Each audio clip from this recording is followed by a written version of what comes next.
from where we get our protein. Hello all of you, I am nutritionist Sarika S Goyal. ये video उन लोगों के लिए है, उन पेशेंट्स के लिए है। अक्सर यहाँ पर जितने भी पेशेंट्स आते हैं तो उनको कुछ पेशेंट्स को हमें प्लांट बेस्ड डाइट पर लेकर जाना होता है, जिसके लिए हमें जितने भी एनिमल फूड है या डेयरी प्रोडक्ट्स है या जो भी मीट चिकन, ये सब हमें उनको उनका ख़त्म करना पड़ता है। कुछ टाइम के लिए हमें उनको रोकना पड़ता है हेल्थ इश्यूज़ को रिवर्स करने के लिए, उनके हेल्थ इश्यूज़ को ख़त्म करने के लिए। उनका डे बाय डे वो अपनी परफॉर्मेंस में इम्प्रूवमेंट देखते हैं, डे बाय डे उनको लगता है कि अच्छा जा रहा है। जो पेशेंट्स जब फर्स्ट टाइम आते हैं तो वो इतने डिसहार्टनिंग होते हैं, इतने डीमोटिवेटेड होते हैं, इवन वो अपना डेली रूटीन का सिंपल खाना भी नहीं खा रहे होते, उसको भी खाकर उनको गैस्ट्रिक इशू होते हैं। तो जब वो देखते हैं कि डे बाय डे आपकी हेल्थ अच्छी हो रही है and they will start enjoying the health, तो उनको आफ्टर अ वीक कंसल्टेशन, एक हफ्ते के बाद जब वो दोबारा से कंसल्टेशन के लिए आते हैं तो उनका क्वेश्चन रहता है कि मैम वैसे तो सब कुछ ठीक है, पहले से बहुत बेटर लग रहा है, सब कुछ डाइजेस्ट भी हो रहा है, मेरे मेरे को अभी गैस्ट्रिक इश्यूज भी नहीं है, कॉन्स्टिपेशन भी नहीं है, लेकिन आपने मेरे सब डेयरी प्रोडक्ट्स बंद कर दिए, मेरे को कोई भी एनिमल फूड तो आपने लेने से मना कर दिया, तो मुझे प्रोटीन कहाँ से मिलेगा? मेरी तो बोन्स वीक हो जाएगी। ये वीडियो उन सब पेशेंट्स के लिए है, उन सब लोगों के लिए है। तो सबसे पहले हमें प्रोटीन का रिक्वायरमेंट कितना होना चाहिए? प्रोटीन का रिक्वायरमेंट हमें आइडियली 0.8 ग्राम पर केजी होता है। सपोज अगर आपका वजन 78 केजी है तो आपका अप्रोक्स 60 ग्राम के अकॉर्डिंग आपका डेली बेसिस का रिक्वायरमेंट है।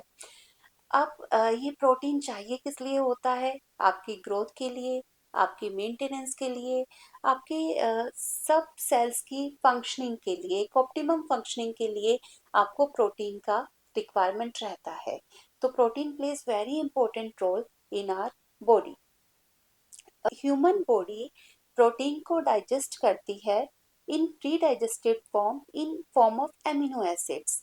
तो there are 20 amino acids, 20 amino acids होते हैं, जिसमें से 8 एमिनो एसिड्स एसेंशियल होते हैं, जो हमें अपनी डाइट से मिलते हैं, जो बॉडी खुद से सिंथेसिस नहीं करती और जो हमें बाहर से लेने होते हैं अपने खाने के जरिए, अपने डाइट के जरिए।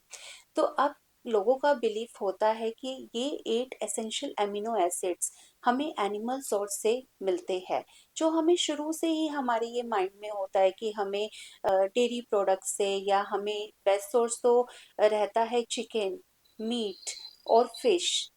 तो आज उसके बारे में ही अभी बात करते हैं। जितना भी आप ये नॉन वेजिटेरियन आपका फूड होता है जिससे आपको लगता है कि आपको कंप्लीट प्रोटीन मिलेगा, सबसे पहले तो इसको एब्जॉर्ब करने में एक ह्यूमन बॉडी को पूरा 3 दिन लग जाते हैं। And the way it slaughter, the way it freeze, the way it cook, आपको वो 8 के 8 एसेंशियल एमिनो एसिड्स नहीं मिलते। आप देखोगे जो लोग मीट खाते हैं, फिश वगैरह का इंटेक जिनका अच्छा होता है, 10 में से 8 लोग प्रोटीन डेफिशिएंसी होती है और उनके they have large extended stomach, जिनको हम बोलते हैं बियर बेलीज। ये बियर बेलीज क्यों होती है? Due to protein deficiency. और अगर आप प्लांट बेस्ड डाइट पर हो और अच्छी हेल्दी डाइट पर हो तो आपको प्रोटीन डेफिशिएंसी नहीं हो सकती and you would get all the 8 essential amino acids. तो प्लांट बेस्ड डाइट में ऐसी कौन सी डाइट है जिससे हमें एक अच्छा अमाउंट ऑफ प्रोटीन मिल सकता है और हम अपनी हेल्थ को एंजॉय कर सकते हैं? आपके प्लांट बेस्ड डाइट में आप कैसे अपना प्रोटीन का रिक्वायरमेंट फुलफिल कर सकते हो?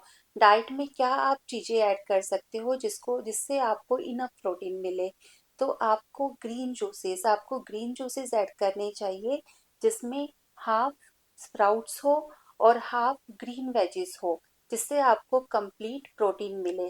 250 ml ऑफ ग्रीन जूस जब आप लेंगे तो आपको पूरा दिन का प्रोटीन मिल जाएगा, जो एवरेज पर्सन को 2.5 दिन में मिलता है। जितना प्रोटीन, उतना प्रोटीन आपको उस एक ग्लास में मिल सकता है। आप you can have wheat grass juice in your diet. 120 ml के आसपास और 150 ml के आसपास का अगर आप व्हीट ग्रास जूस लेते हो पूरा दिन में, तो आपका पूरा दिन का प्रोटीन रिक्वायरमेंट फुलफिल हो जाता है।